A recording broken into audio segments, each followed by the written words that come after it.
যুবক, আমার এক প্রশ্নের জবাব দাও তো, আজকে টেস্ট হবে তোমার বুদ্ধি কেমন, দেখি কদ্দুর বুদ্ধিওয়ালা হইছো। হুজুরগো তো তোমরা পারো না, এ জমিন থেকে বিদায় দাও, এরা বোকা, কিচ্ছু বুঝো না। তুমি কি বুঝো? আমাকে আজকে একটা প্রশ্নের জবাব দাও। পারলে আমি তোমার পায়ে সালাম করব এবং বুঝবো তোমার বুদ্ধি আছে, আর না পারলে বুঝবো তুমি পৃথিবীর নিকৃষ্ট বোকা। একই চুলায় রান্না হয়, ভাত আর তরকারি রান্না করেন রাঁধুনি আমার আম্মা জান। একই মশলা, একই আগুন, একই তরকারি। দুপুর বেলা খানার টেবিলে আব্বা খায়, আম্মা খায়, আমিও খাই, আমার বোনেরাও খায়। একই ভাত, একই তরকারি, একই হাতের রান্না, একই মশলা। আব্বা আম্মা খাইয়া প্রতিদিন হয় দুর্বল, আর আমরা ভাই বোনেরা ওই একই খানা খাইয়া হই শক্তিশালী, সবল। একই খানা, বল কেন? এই বুদ্ধিজীবী বোকা, শেষ, তলা খালি, বলো। আল্লাহর কুদরত টুদরত করিও না, কারণ তুমি আল্লাহরে মানো না। আল্লাহর কুদরত আমি বলবো, কারণ আমি আল্লাহকে মানতে গিয়া দাঁড়িয়ে রেখেছি। আমি আল্লাহর পাগল হওয়ার জন্য আমি টুপি পরেছি। আমি আল্লাহর আশিক হওয়ার জন্য আমি নামাজ পড়ি। তুমি আল্লাহর সাথে যুদ্ধ ঘোষণা দিয়ে দাড়ি কেটেছ, তুমি আল্লাহর সাথে যুদ্ধ ঘোষণা দিয়া পর্দা ছেড়েছ, তুমি আল্লাহর সাথে যুদ্ধ ঘোষণা দিয়া নামাজ ছেড়েছ। তুমি আল্লাহর কুদরত বলবা না? তোমার হেডম আছে অনেক বুদ্ধি, দাও তোমার বুদ্ধি দিয়া জবাব। একই খানা মা বাবা খেয়ে দুর্বল হয়, ছেলে মেয়েরা শক্তিশালী হয় কেন? কিসের মাস্তানি করো? বালিশে মাথা লাগায় ভাববা। আর একটা প্রশ্ন রেখে যাই, বুদ্ধিজীবীর জিবি কত? 1 জিবি না 2 জিবি? 100 জিবি টিবি কত আছে জানি না, সব হ্যাং হয়ে বয়ে রয়েছে। আর যেটির বুদ্ধি জিবি হ্যাং হয়, এটি আলেমদের সাথে বেয়াদবি করে। একটা কুত্তায় বাচ্চা দেয় কয়টা? 5টা ধরেন, কয়টা? গরু আপনাদের এই কেরানীগঞ্জ বাদ দেন, সারা দুনিয়াতে কি পরিমাণ কুত্তা জবাই হয়? গরু কোটি কোটি গরু। যারা খায় না এরাও কয় দে। ডাক্তার কইছে তুই মরবি খাইলি, এরপরে সিফা দিয়ে এক টুকরা। গরুর খিচুড়ির ঘেরান পাইছে বেন্যারাইতে শীত, ওইয়া ছাড়া যায়। আর বাঙালি ভাইলে তো উশি নেই। তাহলে কোটি কোটি গরু জবাই হয় বছরে। গরু বাচ্চা দেয় একটা, কুত্তায় দেয় 5টা, কেউ কুকুর জবাই করে না। বলো, লক্ষ লক্ষ গরু জবাই হলো, বাচ্চা দিল একটা, কুত্তা দিল 5টা, কেউ জবাই করলো না। বলো আমার দেশে কুকুর বেশি না গরু বেশি? কারণ কি? এই আল্লাহর কুদরত কবা না, ওটা কমা আমরা। যারা আল্লাহর সাথে যুদ্ধ করে নামাজ পড়ো না, পাও দইরে বুঝাইয়ার পরও নামাজ পড়ো না, তুমি আল্লাহর কুদরত কইও না, লজ্জা পাই। কারণ তুমি আল্লাহর সাথে যুদ্ধ করেছো, যুদ্ধ ঘোষণা দিছো তুমি আল্লাহর সাথে। তাবলিগলারা বুঝায়, তুমি শুনতে চাও না। পীর সাহেবরা বুঝায়, শুনতে চাও না। আলেমরা পাও দইরে বুঝায়, শুনতে চাও না। তাহলে তুমি তো আল্লাহর সাথে যুদ্ধ ঘোষণা দিয়েছো। কি হয়েছ? কিছুই হও নাই। না পাইলা দুনিয়া না আখেরা। এই দুনিয়া দুনিয়া কইরা তো সব ছাড়ছো, আল্লাহ ছাড়ছো, নবী ছাড়ছো, জিকির ছাড়ছো, শুধু দুনিয়া দুনিয়া কইরা পাইছো কি? কিচ্ছু পাও নাই। না দুনিয়া পাইছো না আখেরা। বিনিময়ে পাইছো টেনশন, আর শেষ পর্যায়ে পাইছো ছুরির তলে কল্লা। আর কিছুই পাও না। যারা দুনিয়া দুনিয়া করে আখেরাত বাদ দিয়ে, এরা দুইটা চায়, দুই জিনিস, শান্তি চায়, সম্মান চায়। দুনিয়ার লাইনে একজনেও শান্তিতেও নাই, সম্মানেও নাই। ওই সম্মান দিয়া লাভ কি? যে একবার ফুলের মালা, এরপরে জুতার মালা, ওই সম্মানের কোনো লাভ আছে? ওই 10 তলা বিল্ডিং কইরা কি বাহাদুরি লাভ কি যদি বিল্ডিং থুয়ে জঙ্গলে ঘুমান লাগে? সম্মান আর শান্তিকে দিবেন বলেন? আল্লাহ দিবেন। আল্লাহরে না মানলে, না মানলে সবই তো বুঝেন, কেন মানেন না? কই আমি কিন্তু একবারও কই না আপনারা সব আমার মতো হুজুরান, পাগড়িলন, তসবিলন, একবারও বলি না, আর বলবো না, কোনো টেনশন নেই। যেটা বলবো আপনার বিবেকে ধরলে অনুরোধ থাকলো বিবেকের সাথে বেঈমানি করবেন না।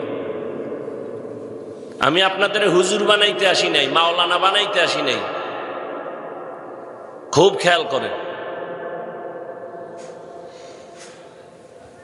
আমি একবারও বলি নাই যে আমি পাঁচকল্লিওয়ালা আপনারাও টুপি পরেন। আমি একবারও বলি না আমি পীর সাহেবের মুরিদ আপনারাও পীরের কাছে যান, না হয় ধ্বংস হবেন, একবারও বলি নাই, ভয় নাই। আমি তাবলিগের লাইনের সন্তান, আমি কওমি মাদ্রাসার সন্তান। একবারও বলি নাই মাদ্রাসায় যান, তাবলিগে যান, পীরের কাছে যান, না হয় ধ্বংস হবেন, একবারও বলি নাই। বরং আমি আপনার পক্ষে বলে গেলাম, ভালো করে খেয়াল করেন। বাবা যুবক, তুমি স্কুলে পড়ো, কলেজে পড়ো, চাকরি করো, ব্যবসা করো, তোমার কোনো বাধা নাই। বরং আমি তোমাকে সাহস দিয়া বলবো তুমি ব্যবসা চালাও। চাকরিজীবী ভাই তুমি চাকরি চালাও। স্কুল কলেজের ছেলে মেয়েরা তোমরা ওই লাইনে লেখাপড়া করো, ডাক্তার হও, ইঞ্জিনিয়ার হও, প্রফেসর হও, ওসি, ডিসি, এসপি হও, এমপি হও, মেম্বার, চেয়ারম্যান, মন্ত্রী হও। তবে আমার দাবি, ছোট একটা দাবি, জীবনে বেয়াদব হইবা না। বলবা হাফিজ ভাই বেয়াদব হব না, তার ব্যাখ্যা কি? ভালো করে শুনো তার ব্যাখ্যা। 3 জায়গায় বেয়াদবি করবা না, করলেই তোমার মরার আগে জীবন নষ্ট হয়ে যাবে। রুহু থাকবে কিন্তু মরার আগে জীবন শেষ। প্রথম জায়গা মা বাবা। মা বাবার সাথে কোনোদিন বেয়াদবি করবা না, যদি বরদোয়া লেগে যায় মরার আগে জীবন শেষ। দ্বিতীয় জায়গা তোমার শিক্ষক, তোমার শিক্ষকতার যিনি তোমার গুরু, তার সাথে বেয়াদবি করবা না, বরদোয়া যদি লেগে যায় তোমার জীবন ধ্বংস। 3 নম্বরে আল্লাহর কোরআনওয়ালা যারা, নবীর আদর্শওয়ালা আলেমের সাথে বেয়াদবি করবা না, কপাল পুড়ে যাবে। মা বাবার দোয়া, শিক্ষকের দোয়া, উলামায়ে কেরামের দোয়া নিয়ে ডাক্তার হও, জীবন সফল, ইঞ্জিনিয়ার হও সফল, ব্যবসায়ী হও সফল, চাকরিজীবী হও সফল। এবার বাস্তবে দেখো, যুবকদের বলছি, ও যুবক বাবা, তোমার মতো যুবক জীবনে মাদ্রাসায় পড়ে নাই, আলিফ বাতাও শিখে নাই, জেনারেল লাইনে থাকিয়া 5 ওয়াক্ত নামাজ পড়ে সত্য কথা স্বীকার করো, আসেনি? তোমার কপালে কার অভিশাপ নিছো বলো, তুমি কেন পারো না? তোমার কপালে কার বরদোয়া লাগছে, তুমি কেন পারো না? তোমার মতো যুবক স্কুলে পড়ে, কলেজে পড়ে, 5 বেলার নামাজ পড়ে, তোমার বিবেকটাকে জিজ্ঞাসা করি, পায়ে হাত রেখে বলছি, বেয়াদবি মাপ চাই, বলো তুমি পারো না কেন? অবশ্যই তোমার কপালে কারো বরদোয়া লাগছে। তোমার মতো যুবক র্যাব, আর্মি, পুলিশ, বিডিআরের চাকরি করে, নামাজ পড়ে, ওসি, ডিসি, এসপি চাকরি করে, নামাজ পড়ে, ব্যবসা করে, নামাজ পড়ে, নদীর মধ্যে মাছ ধরে, নামাজ পড়ে, রাস্তায় গাড়ি চালায়, নামাজ পড়ে। তোমার মতো যুবক ময়দানে কৃষি কাজ করে, নামাজ পড়ে। বলো বাবা তুমি কেন পারবা না? তোমার কপাল কেন খারাপ? তোমার কপালে কার অভিশাপ লাগলো বলো? আমি কি হুজুর হইতে বলছি? কথা বলে না। আমি তোমাকে দিয়ে তোমাকে বুঝাচ্ছি। ও আমার কলিজার যুবক বাবা, 5 বেলার নামাজ পড়ো, 5 বেলার ওযু বানাইয়া, মা বাবার দোয়া নিয়ে যদি চলিয়া ডাক্তার হও, শুধু এই কেরানীগঞ্জ না, আমার মাওলা তোমার সম্মান বাড়াইয়া পুরা দেশের মধ্যে সুনাম অর্জন হবে। আল্লাহ পারে না? কোন ধান্দায় পড়ে আজকে আল্লাহকে ভুলে গেছো, রসুলকে ভুলে গেছো রে বাবা? এরে পর্দার আড়ালের আম্মা জান, আপনাদের সন্তানদেরকে যত বয়ান আমি শুনাই, এই বয়ানগুলো বাস্তবায়নের জন্য আপনি মায়ের দোয়া ছাড়া সম্ভব হবে না। কারণ এই দুনিয়ায় যত ভালো ভালো সন্তান আছে মায়ের দোয়া, মায়ের অবদানের কারণে। আখিরাতের লাইনে বলেন, ধর্মের লাইনে বলেন, দুনিয়ার লাইনে বলেন, যত ভালো ভালো সন্তান দেখবেন সব মায়ের অবদান। চেয়ারম্যানের ব্যবহার ভালো, এমপির ব্যবহার ভালো, ওএসপির ব্যবহার ভালো, ওসির ব্যবহার ভালো, ব্যবসায়ীর ব্যবহার ভালো, একমাত্র কারণ তার মা ভালো।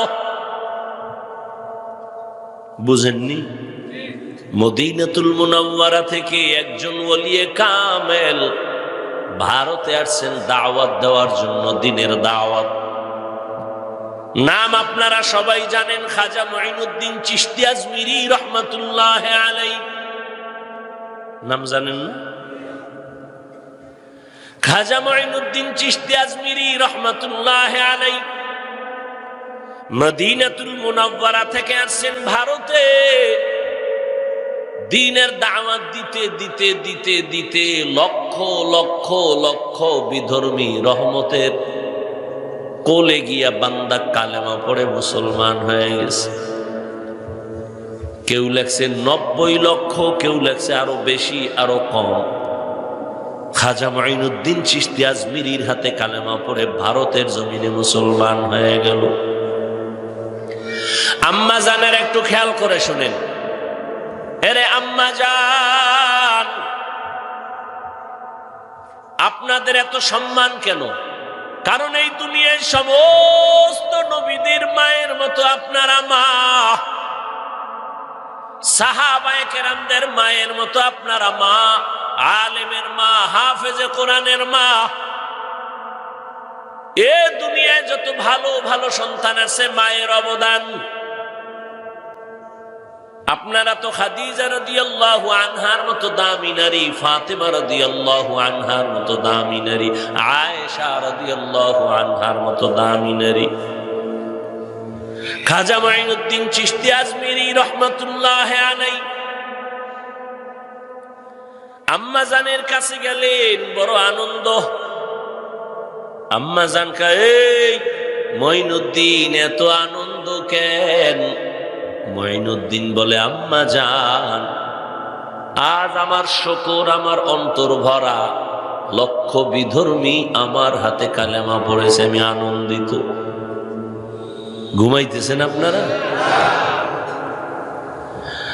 খাজা মুঈনুদ্দিন চিশতি আজমিরির আম্মা ডেকে বলে, রে মুঈনুদ্দিন, যতই বাহাদুরি করো না কেন, এগুলো তোর বাহাদুরি না, আমি মায়ের অবদান। কার অবদান? মায়ের অবদান। মা জীবনের একটা সম্পদ, একটা সন্তানের জন্য এক মুহূর্তের জন্য মায়ের দোয়া কখনো বৃথা যায় না। মুঈনুদ্দিনের মা ডেকে বলে, এই মুঈনুদ্দিন, তোমার হাতে লক্ষ লক্ষ বিধর্মী মুসলমান হয়েছে, তোমার বাহাদুরি না, আমি মায়ের অবদান। আম্মা জানেরা আবার বলছে, একটু খেয়াল করেন। এবার মুঈনুদ্দিন চিশতি জিজ্ঞাসা করেন, আম্মা কি অবদান আপনার একটু বলবেননি?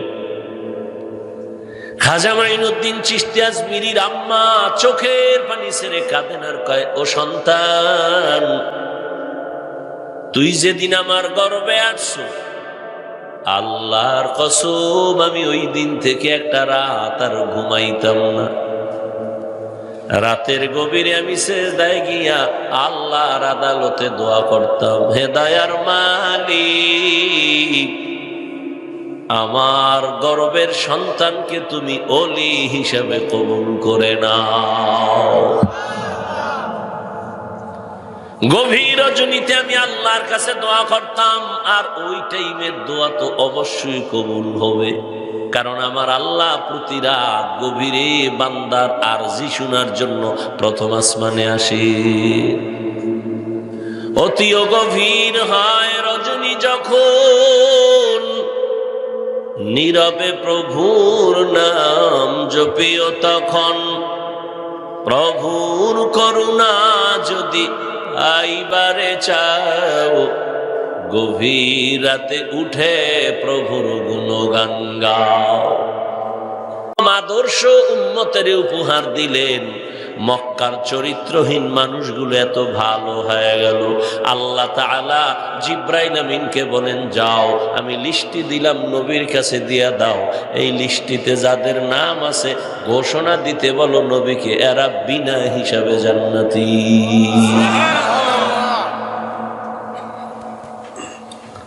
সেই নবীর আদর্শ আজ ১৫০০ বছর পরে যারা মেনে চলে, এখনো তাদের সম্মান আছে। এখনো আছে না নেই? যারা নবীর আদর্শের লাইনে নাই, তাদের কান্নাকাটি পেরেশানির শেষ নাই। মেয়ে নিয়ে ঝামেলা, বেবি নিয়ে ঝামেলা, দোকান নিয়ে ঝামেলা, ব্যবসা নিয়ে ঝামেলা। আর যারা আমার আল্লাহর মোহাব্বতের বন্ধনে নবীর আদর্শ মেনে চলে, এদের এই মুহূর্তে গোটা দুনিয়াতে ঝামেলা হলো, তার কোনো ঝামেলা নেই। ১৫০০ বছর পরে সেই নবীর আদর্শের কারণে এই পরিমাণ সম্মান। এবার বুঝেন নবীর আদর্শ কত পাওয়ারফুল।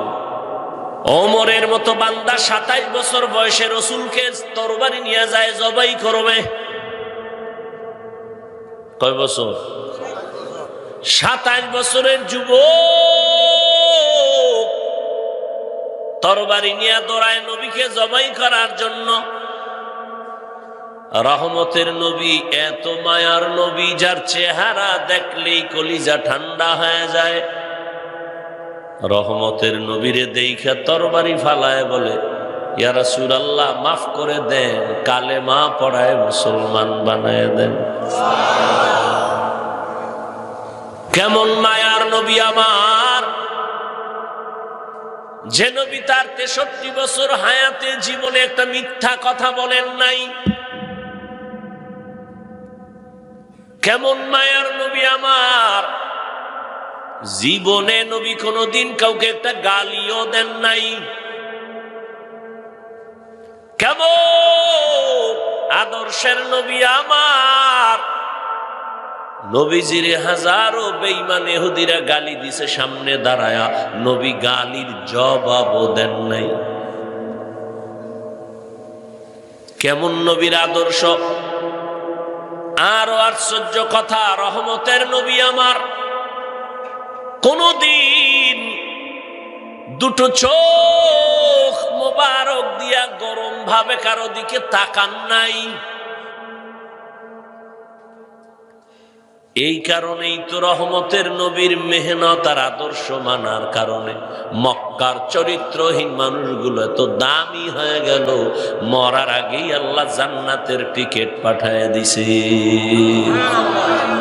ইমামুল আউয়ালিন আল আখিরিন বহরে সাদকা রাহমাতাল লিল আলামিন সাইয়্যিদুল কাউনাইন খাতমুল মুরসালিন আখির আমদ বুদে ফখরুল আউয়ালিন শুদ ওজুদাস রাহমাতাল লিল আলামিন মসজিদে উ শুদ হামারো জমিন।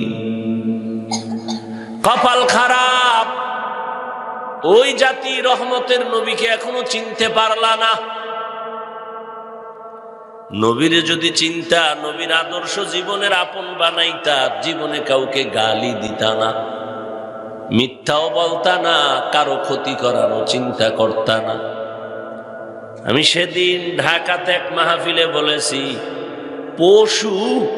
পশুর ওই পরিমাণ ক্ষতি করে না মানুষ, নিমক হারাম যেই পরিমাণ মানুষের ক্ষতি করে। মানুষ হইয়া মানুষের যেই পরিমাণ ক্ষতি করে, একটা পশু তার অন্য পশুর বিরুদ্ধেই পরিমাণ ক্ষতি করে না। কত খারাপ হয়েছি আমরা, এর একমাত্র কারণ রসুলের আদর্শ মানি না। রসুলের আদর্শে কোনো গালি নেই, রসুলের আদর্শে চোখ গরম নাই, রসুলের আদর্শে মিথ্যা কথা নাই। আর আমার মিথ্যা না বললে ঘুম হয় না, মিথ্যা না বললে ঘুম ভাঙ্গে না। এ দিয়ে জিন্দেগি বরবাদ। মরার আগেই অশান্তি, মরার পরে তো আরো কত অশান্তি। আল্লাহ তাআলা দুনিয়াতে যত সন্তান পাঠাইছে, নবীজি বলেন প্রত্যেকটা সন্তান ঈমানের আলো নিয়ে জন্ম নেয়। মা বাবা ওই সন্তানকে অগ্নি পূজারী বানায়, মূর্তি পূজারী বানায়, গায়রুল্লাহর গোলাম বানায়।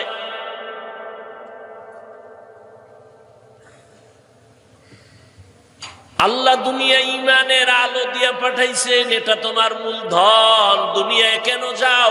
আমলের বাজার করো। কিসের বাজার?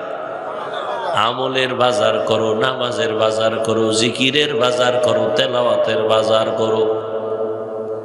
মা বাবার খেদমত করিয়া দোয়া লাও, শিক্ষকের খেদমত করে দোয়া লাও, আলেমের দোয়া লাও। দোয়া ছাড়া আগানো যাবে না। তাদের নেক নজর লাগবে তো তোমার জীবন ধন্য হয়ে যাবে। নজরের মধ্যে পাওয়ার পাওয়ার। একটা গাঞ্জাখোরের চোখের নজরে পাওয়ার আছে না নাই?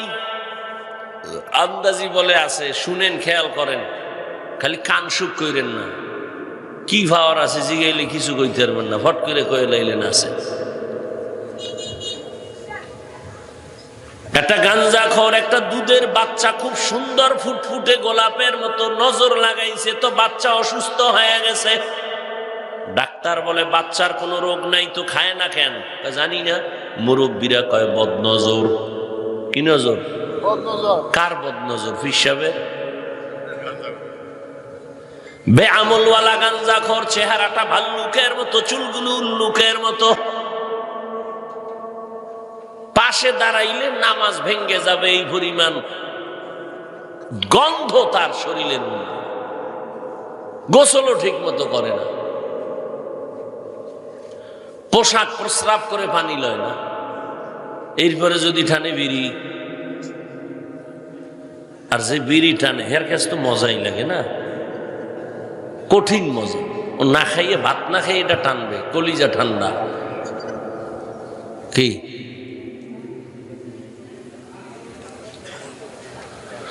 আল্লাহ! বিড়ি টানলে শরীরের কোন উপকার আসেনি যুবক বাবারা? তাহলে কও, আল্লাহর কসম আমি বিড়ি টানবো। আমি কোনো ঝগড়ায় নাই, কারো বিরুদ্ধেও না। আমি বাস্তব যেটা সেটা বলি, এবং আমার কথা আমি বলি। আল্লাহর কসম, কসমের কথা বিশ্বাস না করলে তার ঈমান নাই। আমি কসম খেয়ে বলছি, বিড়ি টানলে যদি শরীরের কোনো উপকার হয়, বলতে পারো দলিল সহ, আল্লাহর কসম আমি হাফিজুর রহমান বিড়ি টানব। আমি অন্যেরটা বলতে পারি না, আমারটা আমি বললাম। বিড়ি টানলে যৌবন বাড়ে, কথা কও, চেহারায় নূর বাড়ে। বিড়ি টানলে শরীরের শান্তি, আরামে ঘুমায়, পায়খানা ক্লিয়ার হয়। একটা উপকারের কথা কও, 10টা লাগবে না, আমি টানবো। আর যদি বলো না উপকার হয় না, এ কথাটা স্বীকার করো। তুমি কেন টানো এটা আমার জানার দরকার নেই। তোমার কপাল লয়ে তুমি যাবা, আমার কপাল লয়ে আমি যাব। তুমি কেন বিড়ি টানো এটা আমার দরকারই নেই বলার। বাকি উপকার থাকলে বলো, আমি টানবো। আল্লাহ বুঝার তৌফিক দান করেন। ভাইরা আমার,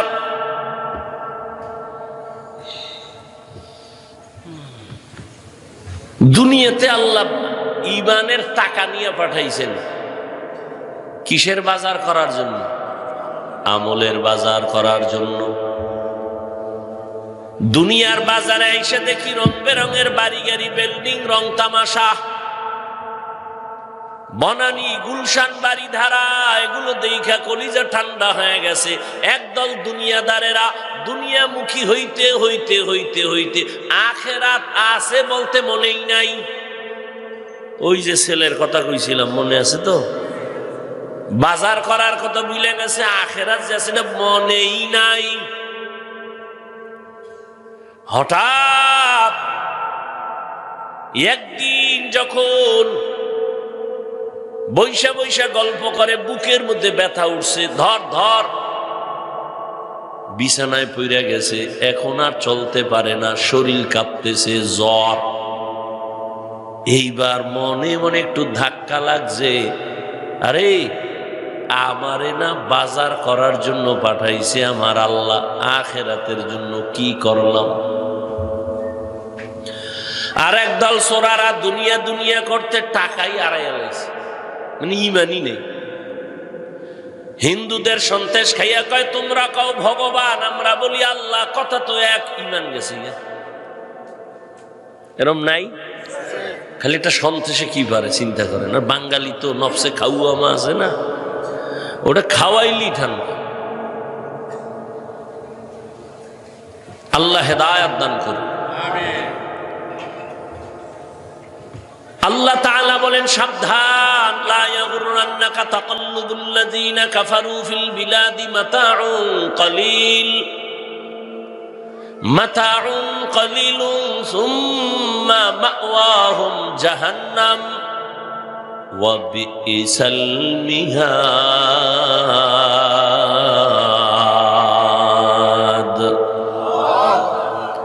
আল্লাহ তাআলা বলেন কাফের বেঈমানের বানানো গুলশান বানানি দেখা পাগল হইও না, মইরে গেলে সব শেষ। দুনিয়াটা স্বপ্নের মতো, একজনে বালিশে ঘুমায় স্বপ্ন দেখে বিলকিসের সিংহাসনে ঘুরে, বাতাসে উড়ে, চারদিকে জিন পরী তার খেদমত করে, নাস্তা রেডি, স্বর্ণের টেবিল, বুনা পাখির গোশত এক পার্শ্বে, কত সুন্দর রং বেরঙের নাস্তা, সিংহাসনে উঠতেছে বাতাসে। এবার সিংহাসনে বৈশা স্বর্ণের টেবিলের মধ্যে নাস্তাগুলো রেডি, খাবে খাবে বাপ। রেডি হয়ে যখন নাস্তা খাওয়ার জন্য হাত বাড়াবে, ফট কইরা ঘুম ভেঙে গেছে, দেখে সেরা খাতার পাশে হইয়া রইছে। কই গেল আমার স্বর্ণের টেবিল আর বিলকিসের সিংহাসন? আমি না, এটা মোটা ফাতার স্বপ্ন। কত স্বপ্ন নিয়ে আপনি ঘুরতেছেন না, পুরা দেশ কিনে ফেলাইব। আজরাইলে একটা থাপ্পড় দিছে, কাইতে বইরে এক সাইড নেই, এখন আটতে গেলে একাও আটতে পারে না, বাহাদুরি সব শেষ।